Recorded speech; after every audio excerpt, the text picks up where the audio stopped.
superação, determinação e fé. O esporte passa por aqui. Notícias, comentários e entrevistas. Esporte Catedral. Olá, muito boa noite. Salve, salve, queridos ouvintes da Rádio Catedral FM. Começa agora mais um Esporte Catedral. São 8h40. É a nossa mesa redonda, o nosso debate, o nosso programa, nossa temporada de pensar o esporte, de pensar o futebol aqui no Esporte Catedral. Toda segunda-feira, de 8h40 às 9h40, você é nosso convidado para pensar o esporte com a gente, pensar o futebol com a gente. Hoje temos um tema assim muito especial para quem ama o futebol, para quem acompanha o futebol, para quem vive o futebol no estado do Rio de Janeiro. Nós vamos falar sobre segurança nos estádios e também, infelizmente, consequentemente, sobre a violência no estádio. Não vamos falar sozinho, né? Aqui a gente não fala sozinho. Falamos com vocês e falamos com os nossos debatedores. Mas, em especial, hoje nós estamos recebendo um convidado assim que faz parte da vida de quem acompanha o futebol, de quem está no estádio, de quem se sente seguro, né? De quem quer proteção.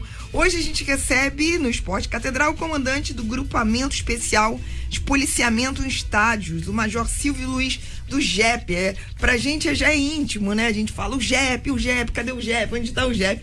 E hoje está aqui o Major Silvio Luiz.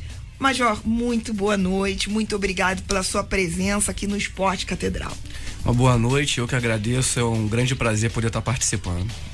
Obrigada, Major, e olha, a gente não participa sozinho, né? Ele não vai participar sozinho, a gente sempre conta com a presença de vocês, com a contribuição de vocês, com a participação de vocês. Não é mesmo, Dani? É isso mesmo, Vivi. Os nossos ouvintes podem mandar mensagem para o WhatsApp 98685-2455. Anota aí o número do WhatsApp do Esporte Catedral, 98685-2455. Curtir também as nossas redes sociais, Facebook /Esporte Catedral e Twitter @ESP_Catedral. Hoje, quem participar com a gente concorre ao livro As Grandes Mentiras sobre a Igreja Católica, dos criadores do site O Catequista, o Alexandre e a Vivi Varela. Então participe, mande seu WhatsApp e concorra aqui no Esporte Catedral. Vivi, é com você.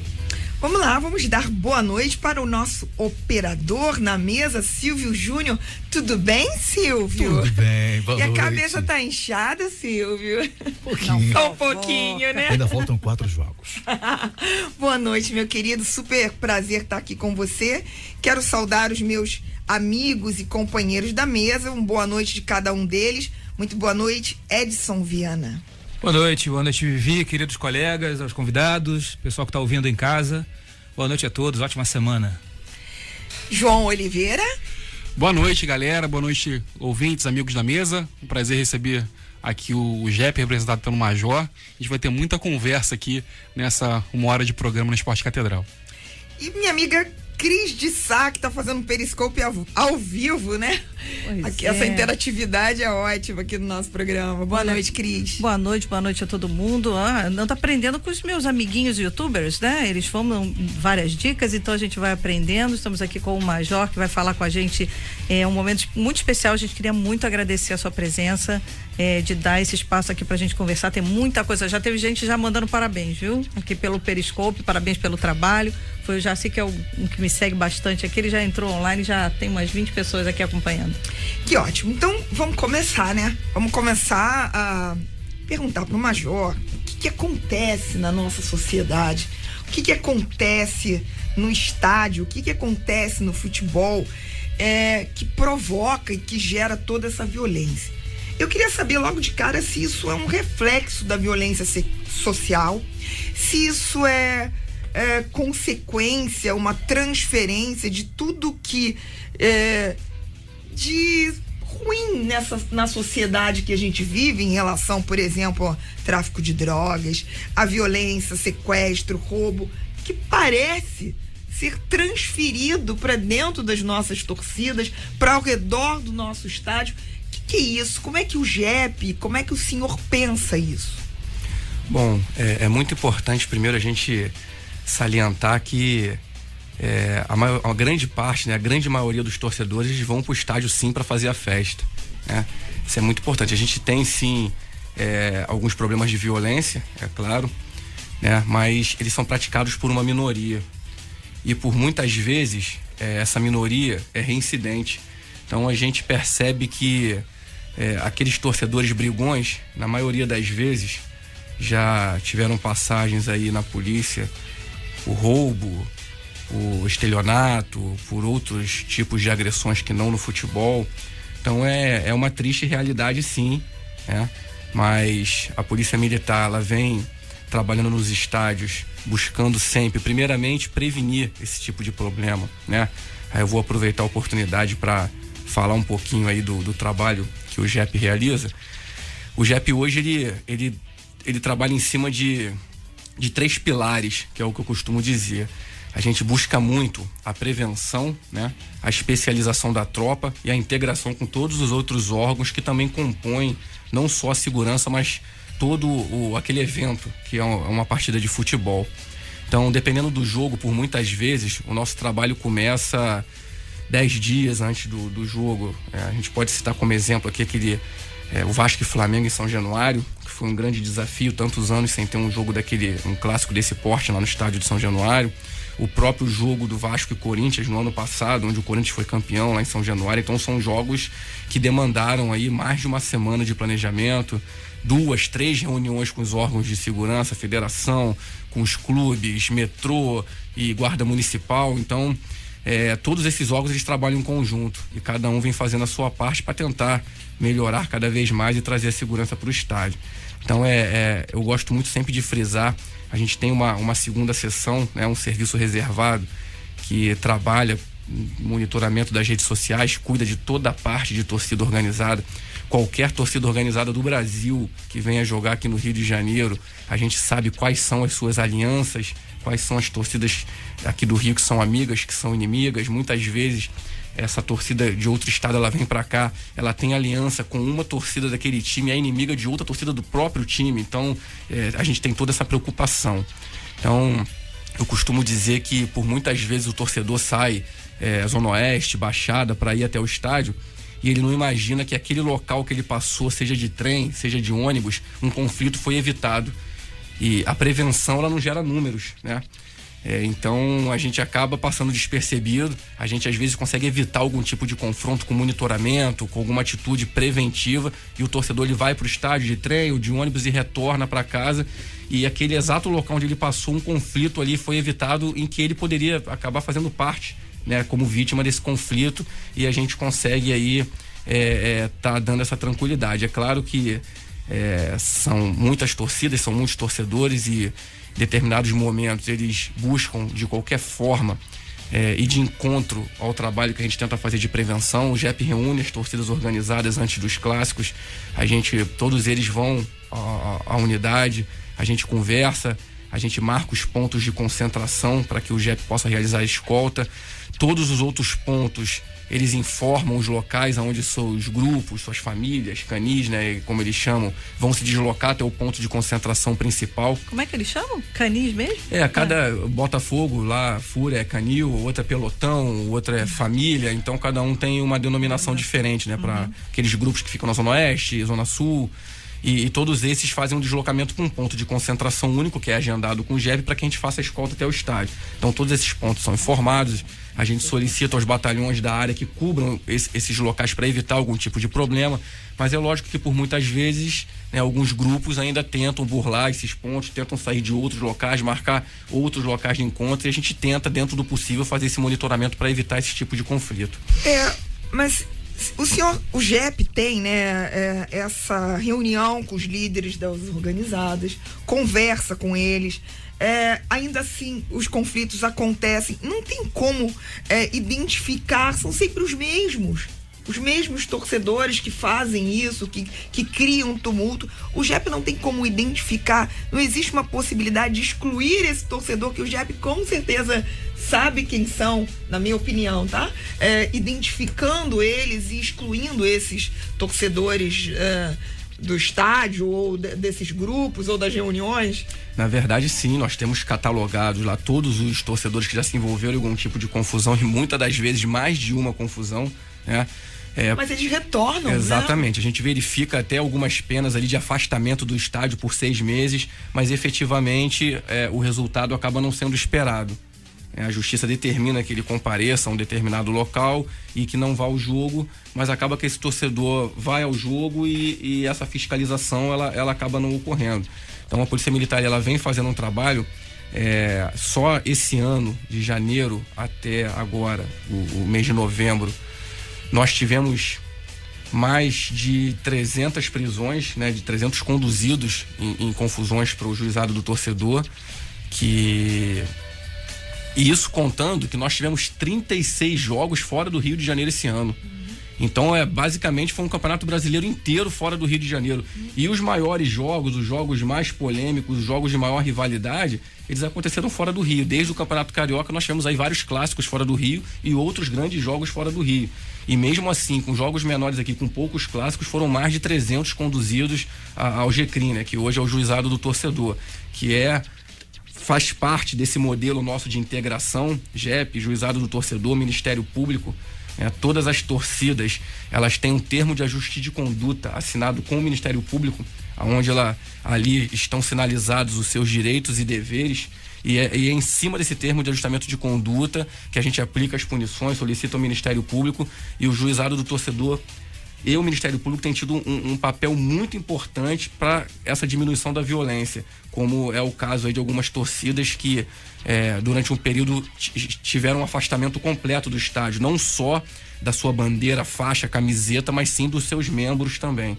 Major, a gente tinha observado, porque quando eu comecei o fim de jogo em 2004, as brigas eram do lado de fora, uns 20 minutos depois que o jogo acabava. Mas já tinha bastante tempo que a gente não via um comportamento como teve no jogo do Flamengo e Corinthians, né? O JEP esperava uma reação daquela, porque a gente filmou tudo na hora, a gente já viu 500 vezes essa cena na televisão, e que o policial, primeiro, eu acho que o pessoal não falou isso, ou falou, eu não vi. Ele, em momento algum, ele puxou uma arma, vamos dizer assim, porque ele estava numa situação de completa pressão, né? Então, teve algum estudo, uma conversa de vocês para imaginar por que isso aconteceu no Maracanã, uma coisa que já não acontecia há muito tempo? Na verdade, todos os fatos que ocorrem não só no Maracanã, não só com o JEP, como também em outros estados ou às vezes até em outros países, a gente busca esse material e costuma fazer um estudo de caso com a tropa, né? Buscar saber.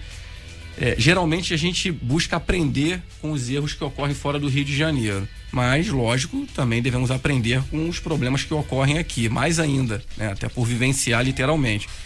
Então, eu estou no JEP há 4 anos e meio, né? Há 1 ano e meio comandando, mas eu era subcomandante do Coronel Fiorentini, que ficou no JEP durante 4 anos.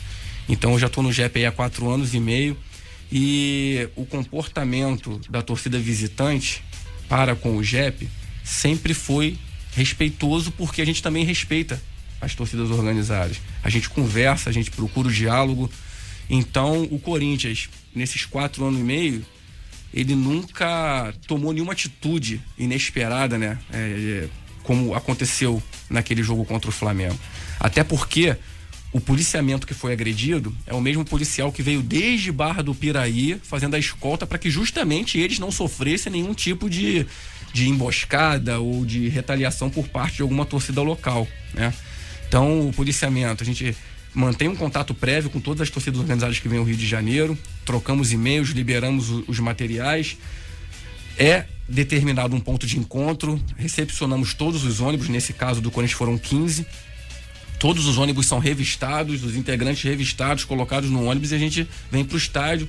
Fizemos todo um esquema de proteção na entrada, porque o fluxo de torcedores do Flamengo já estava muito grande na Eurico Rabelo, até por conta de um público de quase 70 mil pessoas, e com toda aquela hostilidade do lado de fora, aquela provocação, xingamentos, todos os torcedores foram colocados para dentro do estádio com segurança. E aí, de certa forma, surpreende, claro que surpreende. O policial em nenhum momento ele tentou agredir o torcedor do Corinthians, ele foi lá, até porque o Sargento Teles, tem uma experiência de 15 anos já no o JEP, Sargento que Queres foi agredido. aquele primeiro agredido, e ele a todo momento verbalizando, solicitando que eles retornassem para o local deles, né? Houve, num primeiro momento, uma provocação da torcida do Flamengo com a do Corinthians. É inevitável, são torcidas rivais, sempre vão ficar se provocando e ficam trocando xingamentos. É bem claro na imagem, um policial do JEP ali no setor que estava posicionado no nível 5, vem até a torcida do Flamengo pedindo para retornar. Ali não tinham torcidas organizadas, então todo mundo retorna, e a do Corinthians não.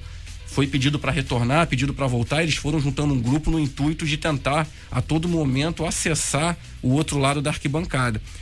E o policiamento do JEP, ele teve que atuar. Num primeiro momento, né, o policial foi agredido, chegou o reforço, conseguiu conter a torcida do Corinthians, porque o objetivo deles era único, exclusivamente passar pro lado da torcida do Flamengo, onde não tinham torcidas organizadas. Então a tragédia poderia ser muito maior.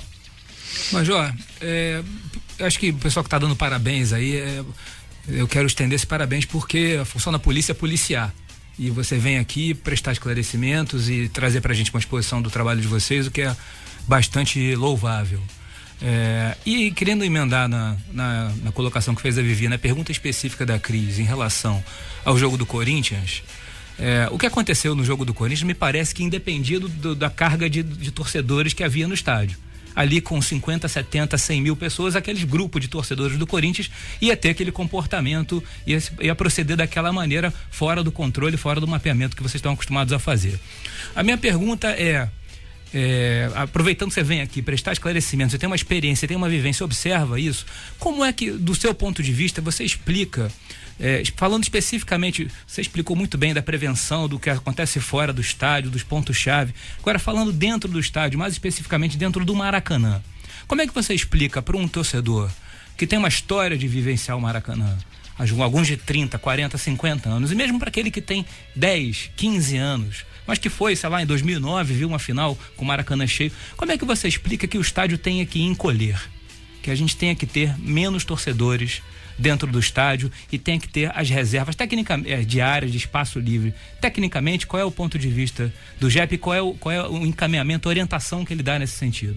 Na verdade, o estádio encolheu por si só, né? O Maracanã tinha uma capacidade, antes da obra, muito maior.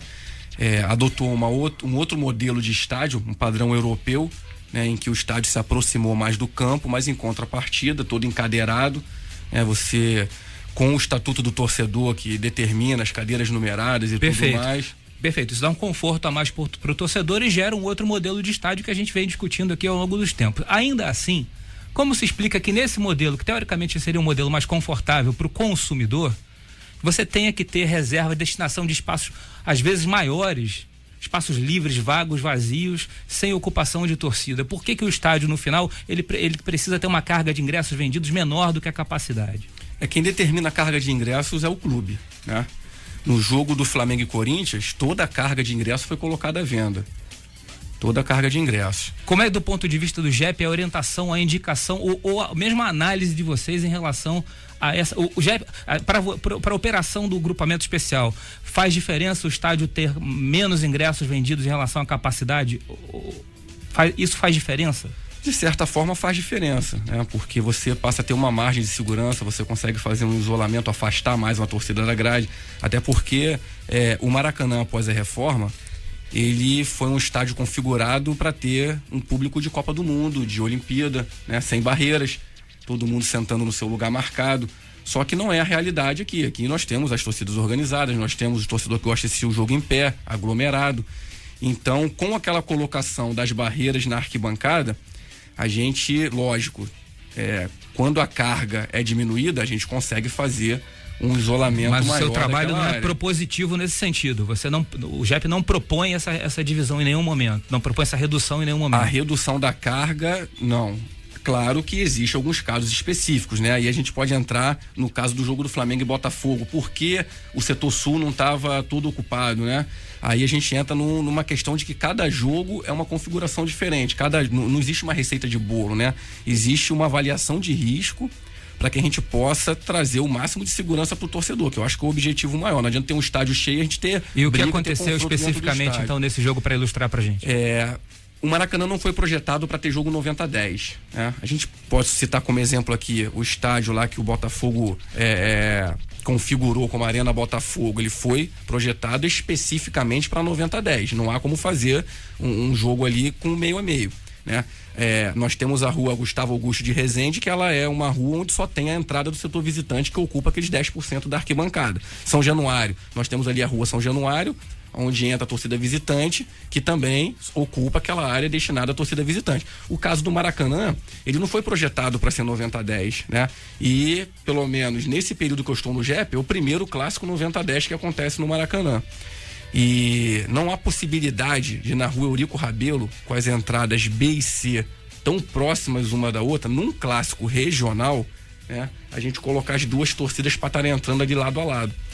Porque diferente de um jogo onde o clube visitante vem de outro estado, que a gente restringe ali a venda de ingresso no estádio no dia da partida, o clube geralmente vem em caravana, poucos torcedores que moram no Rio vão ao estádio assistir aquele jogo do time visitante. Geralmente, quando vão, procuram não ir caracterizados. Então você consegue fazer a entrada deles na entrada B do Maracanã, ou na entrada E, no caso do jogo contra o Fluminense, por exemplo, né, que muda o local do setor visitante. Você consegue fazer essa entrada que você traz eles em caravana, escoltados, e coloca dentro do estádio. Num clássico regional, você não tem essa possibilidade. Os torcedores do Botafogo, nesse caso, moram aqui no Rio e vão vir de diversos pontos diferentes. Então a gente precisa fazer um isolamento na rua do setor visitante para que ele possa entrar em segurança. Esse isolamento, Major, esse questionamento, a gente até tinha falado já em off, né? Todos os meus amigos questionando isso o tempo todo. O clube tem prejuízo quando isola a ala sul.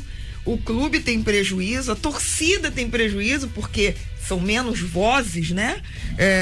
Menos energia de torcida ali. O estádio fica faltando um pedaço, que era o que eu que estava lá do outro lado olhando para aquele espaço vazio, faltando um pedaço. Então a torcida fica incomodada com aquilo. E eu questiono, não dá para isolar com um efetivo?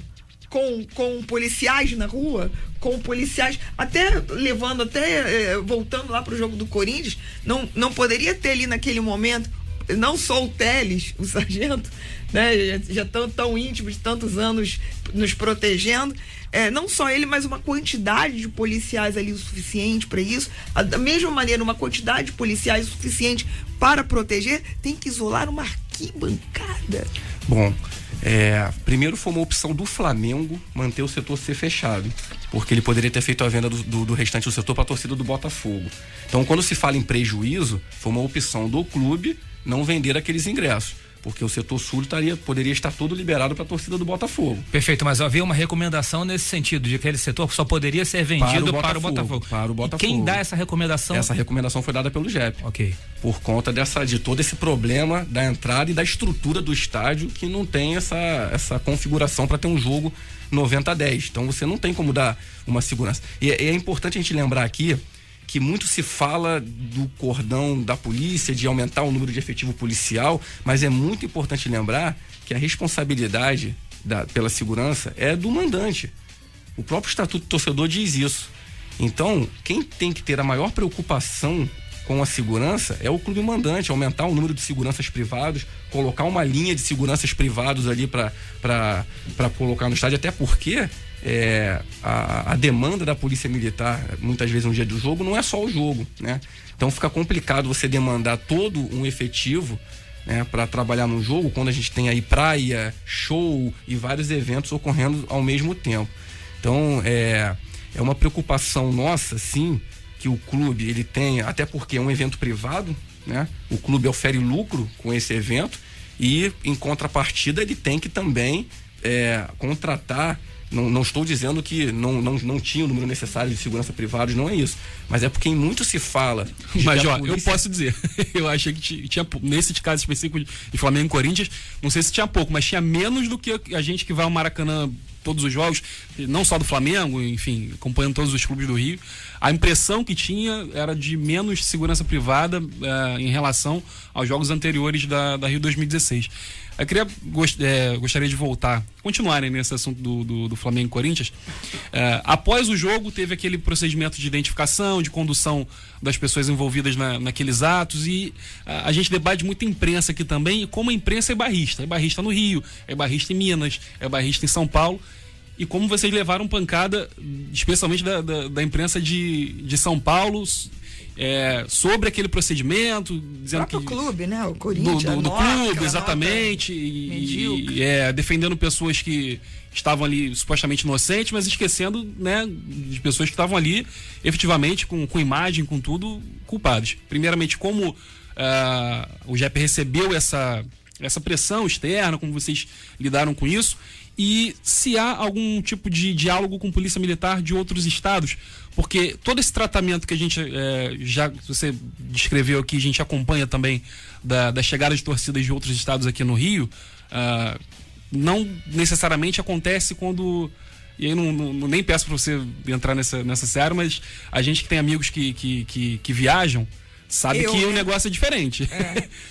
Há esse diálogo entre a PM, por exemplo, do Rio e de São Paulo, e como vocês fizeram para lidar com essa pressão vinda especialmente da imprensa de São Paulo? Na verdade, com relação à pressão, eu posso dizer que não influenciou em nada, né? Até porque eu entendo ali que houve um pouco também de desconhecimento de causa por parte da imprensa de São Paulo, porque já é um praxe segurar a torcida visitante ao término do jogo. Isso aí é normal. Então a imprensa aqui já sabe que isso é um praxe da unidade, né? A gente não abre os portões para liberar a torcida visitante, tendo ali todo um fluxo de torcedores do Flamengo que saem ali do Bellini em direção ao metrô, em direção ao UERJ. Então o fluxo de torcedores do Flamengo do lado de fora é muito grande. Então, isso é mundial, isso não é uma exclusividade do Rio de Janeiro, nem do Brasil. Com certeza, isso acontece em vários lugares. Então a gente segura a torcida visitante, sim. Claro que nesse dia as organizadas permaneceram ali um pouco mais de tempo porque foi necessário fazer a identificação, mas todos os torcedores que não faziam parte da caravana, eles foram liberados anteriormente. A gente tem filmagens da arquibancada que ficou passando ao vivo ali durante todo o tempo, e não tinham crianças, não tinham idosos, não tinham mulheres ali na arquibancada. As poucas mulheres que tinham estavam na caravana também, então todos esses ficaram realmente aguardando. O torcedor que não estava na caravana, ele aguardou um determinado período de tempo até que a Eurico Rabelo tivesse com um fluxo bem diminuído de torcedores do Flamengo para que eles pudessem sair em segurança. Major, tem várias pessoas, torcedores, né, e especialistas no assunto, dão pitacos nesse problema em relação às torcidas organizadas. E a extinção delas, o fim delas, é uma das sugestões. O senhor acha que as torcidas organizadas têm que acabar? Não acho que tem que acabar. A gente tem aí uma média de mais de 10 torcidas organizadas por clube. E aí a gente destaca uma ou no máximo 2 torcidas que procuram se envolver em atos de violência. A grande maioria absoluta das torcidas organizadas vão para o estádio para fazer festa. A gente posso citar alguns exemplos aqui de torcidas que até cresceram por conta da punição das torcidas violentas. A Loucos pelo Botafogo é uma torcida que está muito grande, hoje é a maior torcida do Botafogo e não se envolve em nenhum ato de violência.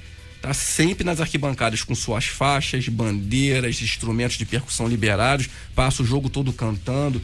Os materiais que eles solicitam a gente sempre costuma liberar, porque é uma torcida que vai pro estádio para fazer festa. E cresceu muito porque tem outras torcidas do Botafogo que estão sempre envolvidas em atos de violência, e aí entra naquela situação que eu falei: até quando o torcedor de determinada torcida organizada vai se intitular daquela torcida organizada se dentro do estádio ninguém sabe qual é a torcida? Não entra com a faixa, não entra com a bandeira, não entra com boné, não entra com camisa, não consegue vender o seu material. Qual o torcedor que vai comprar material de determinada torcida que toda hora está envolvido em confusão e chega na porta do estádio com a camisa, não pode entrar? Então aí a gente vê algumas torcidas de festa que cada vez mais estão ganhando seu espaço, e isso é importante. Edson? Não, vamos lá. Você tem uma lista de perguntas aí, vamos lá. Não, em relação a isso, a gente já está quase terminando o nosso primeiro bloco. Um minutinho. Então eu vou deixar para o próximo bloco, Major, uma questão que muito me atinge, né? Que é a relação com os clubes. Eu, por exemplo, como torcedora do Flamengo que sou, cobro o tempo todo do clube, dos responsáveis, um posicionamento em relação à relação deles com as torcidas organizadas. Em relação à venda de ingressos, relação à punição, relação ao contato que eles têm, enfim. Então eu queria, no próximo bloco, que o senhor pudesse falar da posição do GEP ou da relação do GEP entre clube, organizadas, né? Clube, as organizadas e o GEP.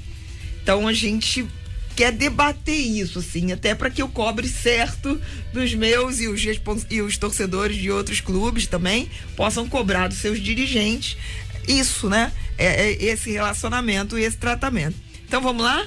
Vamos lá, Dani? Vamos para um breve intervalo. Esse bloco foi incrível, mas tem mais um. Até já, fica ligadinho no Esporte Catedral, hein? Esporte Catedral, Pastoral do Esporte, em sintonia com você. ZYL 879, Catedral FM. Catedral FM 106,7. A sintonia da felicidade.